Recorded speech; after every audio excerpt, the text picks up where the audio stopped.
Haters love to claim that socialism doesn't work, and yet under socialism, women tend to have more free time, more say in how society is run, more bodily autonomy, and unsurprisingly, as a result of all that good stuff, more orgasms. Honestly, that should already sell you on socialism if you're not sold already, but I guess I should also explain how socialism does all that, and I will. Women's liberation is a part of socialism's program, and pretty much every single state that's experimented with socialism has made significant strides in improving women's rights. In this video, we'll cover 3 examples of exactly that in 3 different socialist states and discuss how women's liberation is inseparable from the broader struggle for socialism. But first, I want to talk about the sponsor of today's video, Aura. Have you ever wondered why you get so many scam calls and texts and why your inbox is full of spam? It's super annoying to deal with. Please leave me out of your scam job group chats. And it's all because of data brokers. They make billions selling your data, often without your consent, to marketers, scammers, and even stalkers. They're legally required to remove your info if you ask, but they make the process super difficult on purpose because they'd rather keep making money off of selling your data. That's why I highly recommend today's sponsor, Aura. They take care of the hard part and get your private information taken down from those types of sites and then keep it off so you don't have to worry about someone Googling you and finding your home address and phone number. Aura monitors your personal data, including your social security number, across billions of data points to alert you about potential identity theft and let you know if any of your private info was leaked in a data breach. Aura also includes $5 million in identity theft insurance protection in case the worst ever happens, and has US-based customer support available around the clock. Plus, it's got a VPN, an antivirus, a secure password manager, and more. And you can get all of these amazing cybersecurity features in one app at an affordable price. I'm not leaving myself and my family vulnerable to data breaches and brokers, and if you don't want to either, you can go to aura.com/revolutionary to try 2 weeks for free, which is a fantastic deal, and you should go take advantage of that for sure. That'll be enough time for Aura to find out if any of your personal data is exposed. Thank you so much to Aura for sponsoring this video. Alright, now on to our 3 examples of socialism improving women's lives. First, we need to talk about my boy Friedrich Engels and his groundbreaking text, The Origin of the Family, Private Property, and the State, to understand the Marxist theory behind the socialist policies that we'll be covering in the rest of the video, because remember, without socialist theory, there can be no socialist movement. In 1884, my boy Friedrich Engels, Karl Marx's bestie and low-key sugar daddy, published The Origin of the Family, Private Property, and the State, a material analysis of how family structures have transformed over time and ultimately gave rise to the nuclear family unit, private property, and, well, the state, as part of a single historic process. Engels explains that while the nuclear monogamous family is the norm right now, it's actually not a natural, timeless, or universal institution, but a social construct that arose alongside the development of class society. And once society was divided into classes, things got pretty bad for women. Basically, the nuclear family unit was created so that men could pass on their property to their legitimate heirs, ones whose paternity they were certain of. It's the first form of family that came out of economic need because before that, there was collective ownership and matrilineal inheritance, so you didn't really need to know a child's paternity to make sure they were a legitimate heir to daddy's private property because there was no private property, and you weren't really sure of anyone's paternity. Engels had many critiques of the monogamous nuclear family unit and its role as the basic economic unit of society. He criticized it as a tool of patriarchal control that confines women to domestic roles and keeps them out of public life while controlling their sexuality and exploiting their reproductive and domestic labor. That unpaid reproductive and domestic labor that women do is basically what keeps society running, yet it goes unpaid in large part because it's treated as something natural that women have to engage in out of love and loyalty to their family. According to Engels, the advent of the patriarchal family with the man as the head of household led to household management losing its public character. Household management became a private service. The wife became the head servant, excluded from all participation in social production. Not until the coming of modern large-scale industry was the road to social production open to her again, and then only to the proletarian wife. But it was opened in such a manner that, if she carries out her duties in the private service of her family, she remains excluded from public production and unable to earn. And if she wants to take part in public production and earn independently, she cannot carry out family duties. And the wife's position in the factory is the position of women in all branches of business, right up to medicine and the law. The modern individual family is founded on the open or concealed domestic slavery of the wife, and modern society is a mass composed of these individual families as its molecules. In the great majority of cases today, at least in the possessing classes, the husband is obliged to earn a living and support his family, and that in itself gives him a position of supremacy without any need for special legal titles and privileges. Within the family, he is the bourgeois, and the wife represents the proletariat.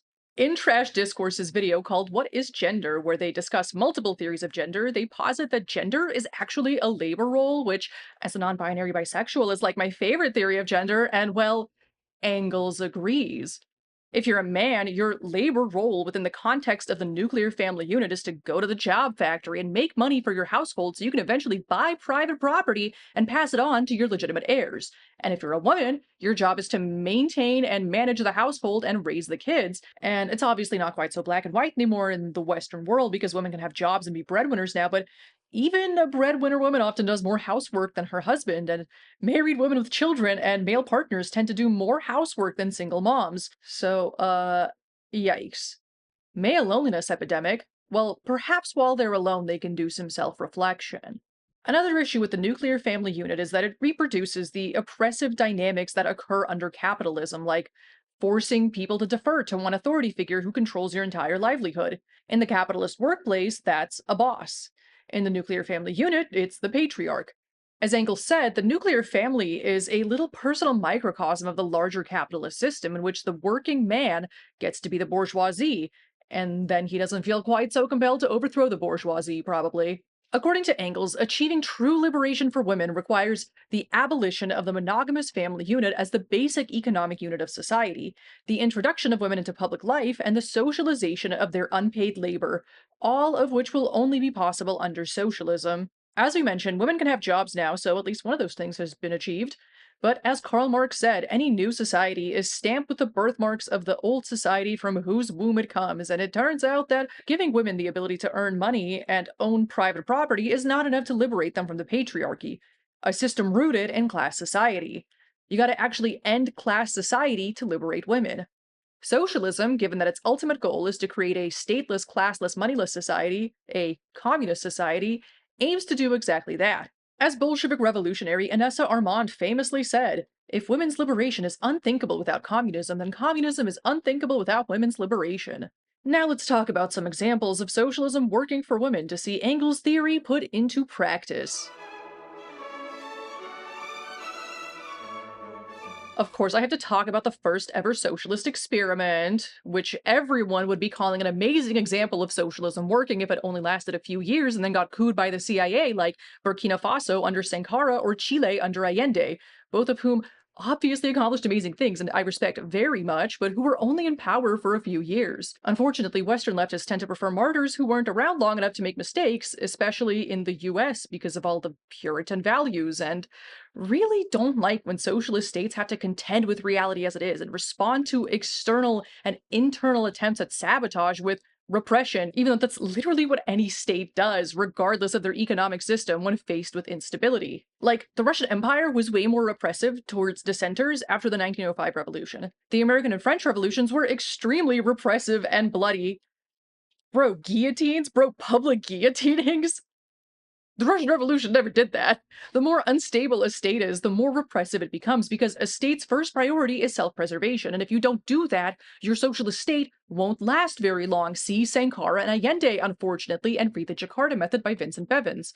And watch my videos about Anastasia the Musical because they're really relevant to this. And when it comes to the USSR, oh my god, a country where a government official got shot and killed point blank in a government building, and that got invaded by a dozen other countries after doing a revolution, and that had internal saboteurs breaking machinery and putting glass into food and killing farm animals and inoculating horses with the plague, was unstable and became extra repressive at certain points in time as a result? Wow. That's crazy. Anyway, with that out of the way, let's talk about how immediately after its inception, the USSR became the most progressive country for women's rights because despite its many mistakes, we can still learn a ton from the USSR. For context, being a woman in the Russian Empire kinda sucked. Women were completely beholden to their husbands, had no freedom of movement and limited bodily autonomy, and couldn't even really get an education. Like, a woman literally could not get a passport without her husband's permission and was obligated to live with him, and getting a divorce was nearly impossible. Women had zero control over their reproductive health since abortion was banned and contraception was largely unavailable. About 88% of Russian women and 100% of women in the Asian parts of the Russian Empire were illiterate. Infant mortality was absurdly high, with 1 in 4 babies not living past a year. Life expectancy was around 30 to 40. There were a ton of infectious diseases going around. Women couldn't participate in politics like at all until they won the right to vote with the February Revolution of 1917. Things were not good for women.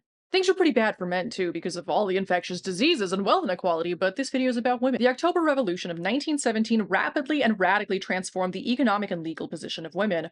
Right after the revolution, women acquired the right to be head of household and own property, effectively giving them equal legal status with men. The Bolsheviks also made marriage a matter of registration and implemented no-fault divorce, effectively transforming marriage into a more egalitarian institution instead of just another legally enshrined form of male dominance like it was in the Russian Empire. They also abolished the distinctions between legitimate and illegitimate children at a time when many other nations considered children born out of wedlock to be illegal. As a part of the drive to socialize women's labor, particularly domestic labor and childcare, the USSR developed a network of kindergartens and nurseries pretty much immediately after the revolution and continued building more and more throughout its lifespan. Childcare was also super affordable and accessible. In the 1960s, the state subsidized about 80% of the cost of running daycares, with the remaining 20% covered by fees and unions. And those fees were about 2 to 3% of the parents' income, so like about the same as rent in the Soviet Union. The Soviet Union also attempted to socialize domestic labor in other ways, like through building public laundries and public cafeterias known as Stolovaya or Fabrika Kuchnia. Thanks to major improvements in sanitation and healthcare and the establishment of special social insurance for mothers and babies, as well as facilities that provided free medical advice to mothers, infant mortality dropped drastically, essentially halving shortly after the revolution. Paid maternity leave, which was also introduced immediately after the revolution, was very robust. As of 1936, Soviet women received 56 days of paid leave before and after giving birth, and were able to extend it for up to a year unpaid without jeopardizing their job or seniority. Pregnant and nursing women had legal protections that made it illegal for workplaces to refuse to hire them, reduce their pay, or fire them. In 1920, the Russian Soviet Federative Republic legalized abortion and becoming the first country to do so. The rest of the Soviet Union followed shortly after. In 1922, the Soviet Union became the first country to define and criminalize marital rape. Living standards also increased for pretty much everyone except the bourgeoisie after the revolution, and there were major improvements in literacy and education immediately after the revolution and throughout the rest of Soviet history. So eventually they got like almost 100% literacy. Also, rent was like 3% of one's salary, so that was probably pretty great for everyone, including women, especially if you had to like leave a man and find a new place to live. It's pretty wild to think about the fact that over 100 years after the USSR legalized abortion, gave women paid maternity leave, and started on the path to socializing women's labor by providing women with accessible and affordable childcare, there are still backwards regimes where abortion access is a culture war issue. Women don't have paid maternity leave, women's labor is still very much devalued and confined to the private sphere, and childcare is wildly expensive, like the United States. Like, the Soviet Union was incredibly progressive and implemented many of the policies we now take for granted in the West, as well as some that we don't even have in the US today. But they did that in the 1920s. It's 2025 now. That's incredible. And if you can't admit that those were incredible strides in women's liberation that drastically improved material conditions for women, you might be an anti-communist, and if so, wake up! You've been programmed. Of course, the USSR wasn't perfect, obviously, but if you want a fair and balanced overview of how the USSR fucked up in addressing women's liberation, watch my video about women's liberation in the USSR. Don't worry, I probably have way more critiques of the USSR than you do, because I'm from a post-Soviet country, so my entire existence has been influenced by the USSR, which includes both its very progressive policies and its mistakes. But regardless, the USSR still made amazing strides in women's liberation at its inception. The entire reason I put the USSR first is because it was the first socialist state, so all of what the Soviet Union did for women's liberation, with its extremely progressive policies spearheaded by revolutionary women like Alexandra Kollontai, Nadezhda Krupskaya, and Inessa Armand, was later modeled by many other socialist states, particularly the ones in Europe that came into existence immediately after the USSR and its allies at the time defeated Nazi Germany in World War II, like Bulgaria. Prior to becoming socialist in 1946, Bulgaria was a largely agrarian peasant society just like the Russian Empire. And like in the Russian Empire, many Bulgarian peasants were illiterate, especially women, and women were completely economically dependent on men.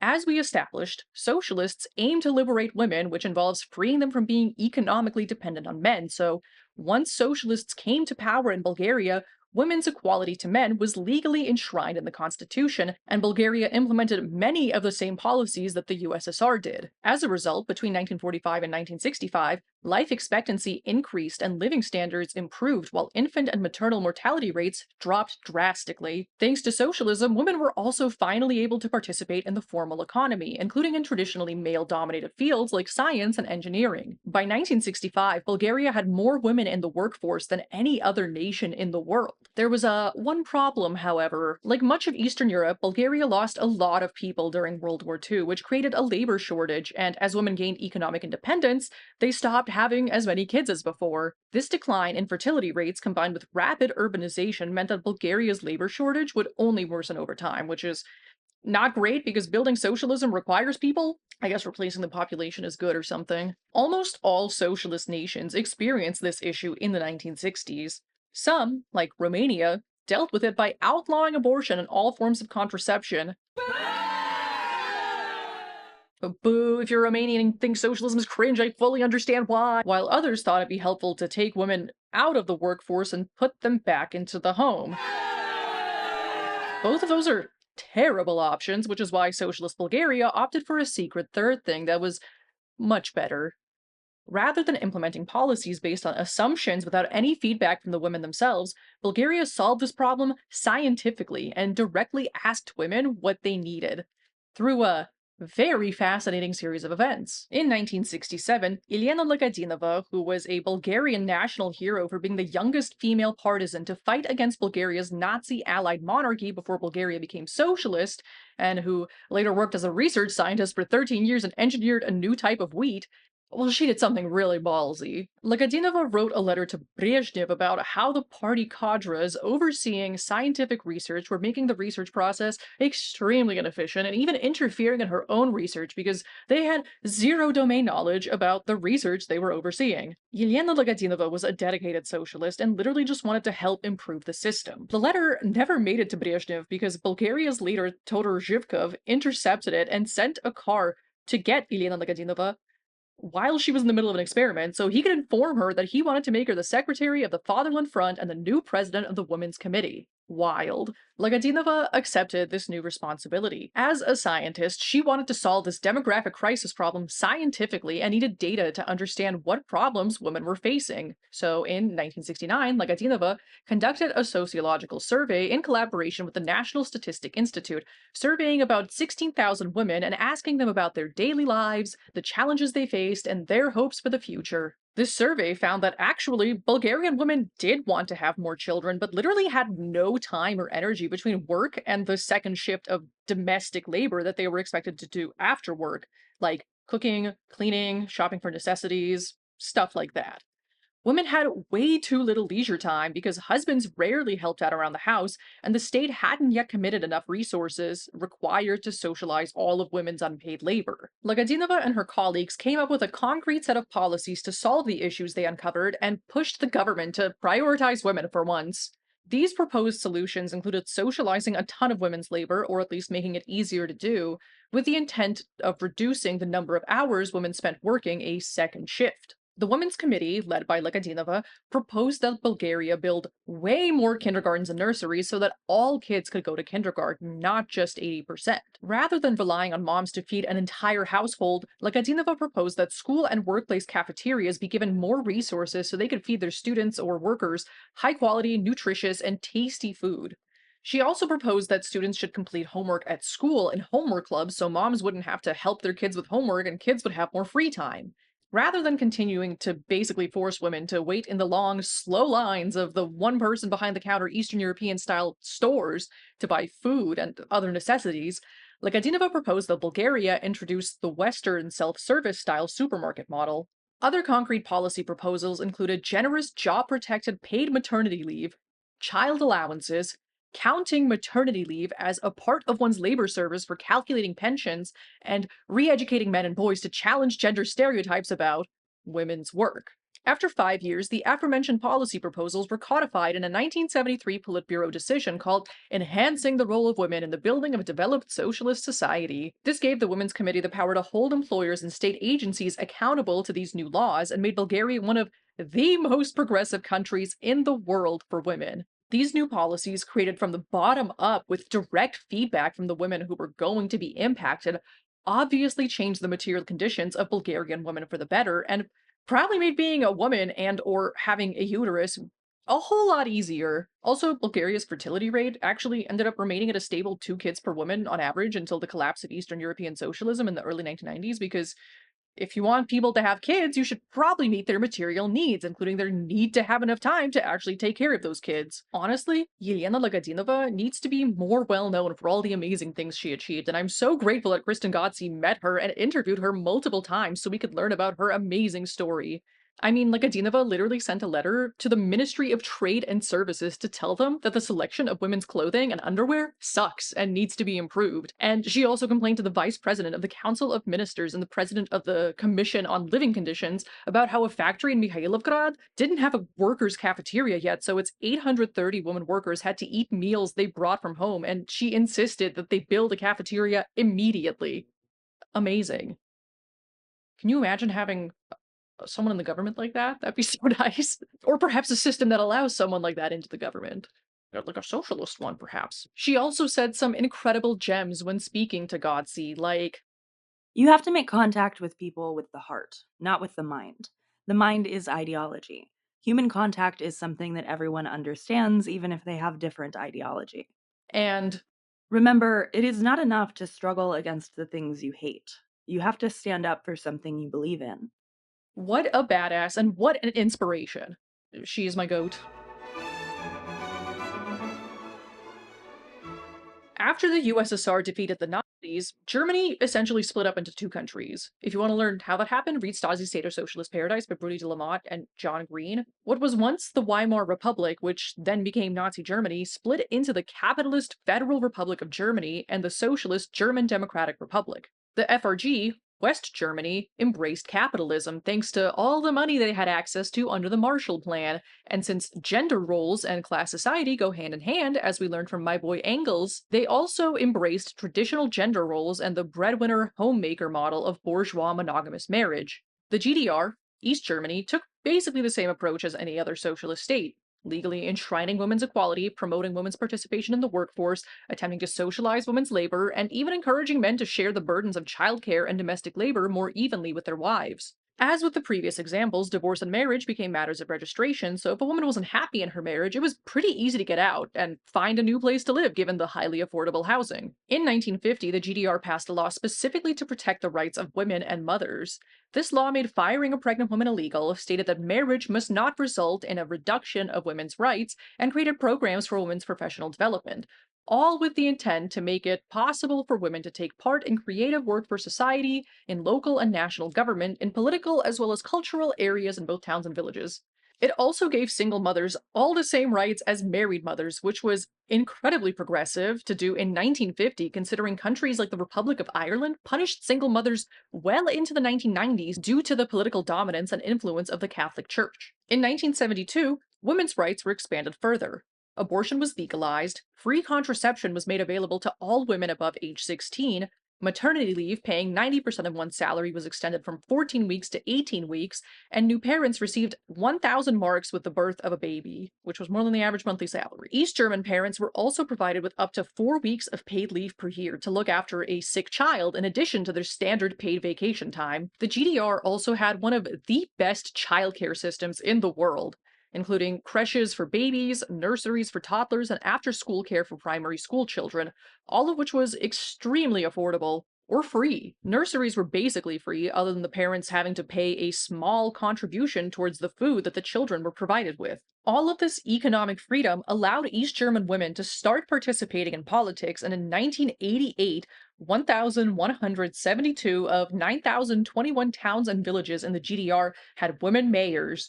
Also, the authors of this book were like, and mayors in the GDR were real political figures and not just figureheads. Like in the UK. I guess mayors aren't real in the UK. I don't know. According to Delamotte and Green, because the GDR didn't support consumerism, because socialist systems don't aim to maximize profits like capitalist nations do, and didn't have advertisements. Rather than the plethora of women's magazines stacked high on newsagents' shelves in the West, with their never ending fashion and cosmetic tips and cooking recipes, in the GDR, women readers were treated as normally intelligent and independent beings with a broad spectrum of interests. Women in the GDR were thus able to navigate society as individuals on par with men. It had no pressures on them to conform to any advertiser's fantasy of the dream woman. Which, like, imagine how great that would be if all the hideous billboards advertising machine learning and AI and whatever AI chatbots for your machine learning startup were replaced with beautiful art, and if being a woman didn't involve being bombarded with constant ads about how inadequately young, beautiful, moisturized, smooth, hairless, etc. you are. That'd be nice. The fun thing about one country splitting into two separate countries with completely different economic and political systems is that the people are basically the same in the beginning and change over time as a result of the differences in the systems, so you can see the impact of the two different systems on basically the same group of people and draw conclusions about the efficacy of each system from that. And the GDR FRG example kind of proves that capitalism is the inferior system. Like, in contrast to the GDR, in the FRG, only men could own property until 1976 and had the sole legal right in terms of decision making regarding their child. Married women could only work with the permission of her husband and only if her domestic duties did not suffer as a result.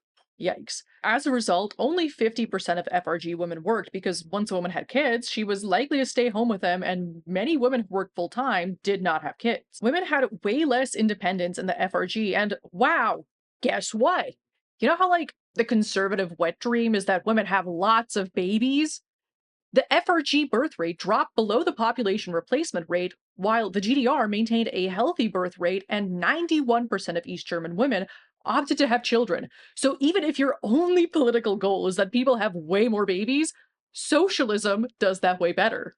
You hear that, Heritage Foundation? Maybe instead of trying to defund public secular education to make people have more babies, you just give everyone free childcare and robust paid parental leave and see what happens. They're not going to do that, though. That's not my metric for a system's success, though. To me, some signs of success are things like improved well being and education, more leisure time, more equality of opportunity, improved access to food, housing, and healthcare, more financial stability, and more orgasms, of course. Which, as you may guess, women also had more of in the GDR than in the FRG. In 1984, East German researchers Kurt Stark and Walter Friedrich published a book of their research findings about love and sexuality among East Germans under the age of 30. According to their research, GDR youth of all genders were highly satisfied with their sexual lives, with two-thirds of women self-reporting that they achieved orgasm almost always, and an additional 18% saying they did so often. Later studies corroborated these findings, like the 1988 study conducted by that same Stark and Ulrich Clement that compared the self-reported sexual experiences of East and West German students. They found that East German women reported enjoying sex more and having more orgasms than West German women. No surprise there! Another later survey about sexual experiences also found that East German women were overall more satisfied with their sex lives. When asked if their last encounter left them feeling satisfied, 75% of GDR women and 74% of GDR men said yes, compared with 84% of FRG men and 46% of FRG women. When respondents were asked if they felt happy after sex, 82% of East German women agreed, compared with only 52% of West German women. According to Stark and Friedrich, East German women's satisfaction in the bedroom was a direct result of socialism. This sense of social security, equal education and professional responsibilities, equal rights and possibilities for participating in and determining the life of society. Because it turns out that when you make it so that women don't have to marry for money, make leaving bad relationships easy, and don't glorify the breadwinner homemaker dynamic of bourgeois monogamous marriage, it makes things better for women. Who knew? Friedrich Engels, that's who. That's why he's my boy. According to ethnographer Kristen Godsey, While different countries pushed different policies, in general, state socialist governments reduced women's economic dependence on men by making men and women equal recipients of services from the socialist state. These policies helped to decouple love and intimacy from economic considerations. When women enjoy their own sources of income, and the state guarantees social security into old age, illness, and disability, women have no economic reason to stay in abusive, unfulfilling, or otherwise unhealthy relationships. In countries such as Poland, Hungary, Czechoslovakia, Bulgaria, Yugoslavia, and East Germany, women's economic independence translated into a culture in which personal relationships could be freed from market influences. Women didn't have to marry for money. As we know now, these socialist projects were ultimately dismantled and turned into capitalist economies, some completely against the people's wishes. With this, a lot of gains in women's rights and just workers' rights in general were unfortunately lost. That's why Kristen Gotzi wrote in her book, Why Women Have Better Sex Under Socialism, that she observed that women are more likely to express nostalgia for the state socialist past than men, specifically because the transition to capitalism led to a loss of the generous social safety net that allowed women to balance work and family responsibilities much more easily before 1989. Plus, I mean, when you introduce capitalism into countries that were previously socialist but still had remnants of centuries of patriarchal conditioning, the patriarchy tends to come back full force due to its intrinsic relationship with class society. And capitalist shock therapy leads to people losing jobs, which means a lot of women end up unemployed and unemployable despite their high qualifications that just about everyone had under socialism, and are once again back to being financially reliant on men. Yikes. It sucks that these countries were dismantled. I literally cried several times while writing the script. And I mean, it's not like they were even perfect, which someone is inevitably going to accuse me of thinking, even though, no, actually, I have some notes. Like, a common complaint I hear among people who lived under Eastern European socialism is that it was very conformist and cookie cutter. And as a certified freak, 7 days a week, I don't particularly like that or find that to be a helpful ideology for structuring society because othering people for being weird or not living correctly according to some made up standard of normality is bad, and ultimately leads your country to not being able to handle counterculture at all, which I think is a part of why these countries were dismantled ultimately. They were also too entrenched in biological essentialist ideology due to all the patriarchal conditioning from pre socialist times that continued to be perpetuated even under socialism, and thus treated women like it was their duty to be mothers rather than perhaps letting women decide what their duty is. And everyone should have done way more surveys like Bulgaria because, like, I love finding out people's needs and then meeting them via good design. Honestly, the best. Plus, as Godsey states, In no country were women's rights promoted as a project to support women's individualism or self actualization. Instead, the state supported women as workers and mothers so they could participate more fully in the collective life of the nation.